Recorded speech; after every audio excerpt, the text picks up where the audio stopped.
lie, and as you can see, the garden has taken off, which means the potatoes have matured. As you can see, there are no more flowers. The leaves are yellow and wilty. Let's see what's down there. The potatoes are not necessarily growing directly below the plant. In fact, they could be as much as 10 inches out. So I place my shovel about a foot from the center of the plant. Any potato that is damaged while digging is likely to rot. So slow and thoughtful with the shovel is the best plan.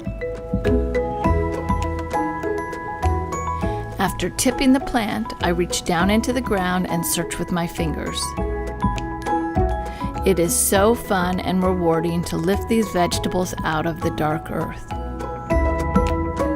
Knock some of the obvious dirt off, but don't worry about getting them too clean.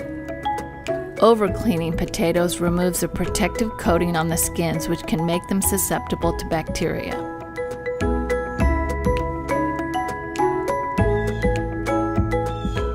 After harvesting, I like to set them out an hour or so to let them dry. Potatoes belong in the same family as tomatoes, peppers, and eggplant, commonly called the nightshade family. So they fit right into my garden.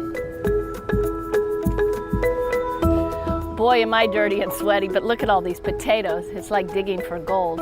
I have another bed on the other side, and then I'll have 2 empty beds ready for planting seeds of carrots and beets.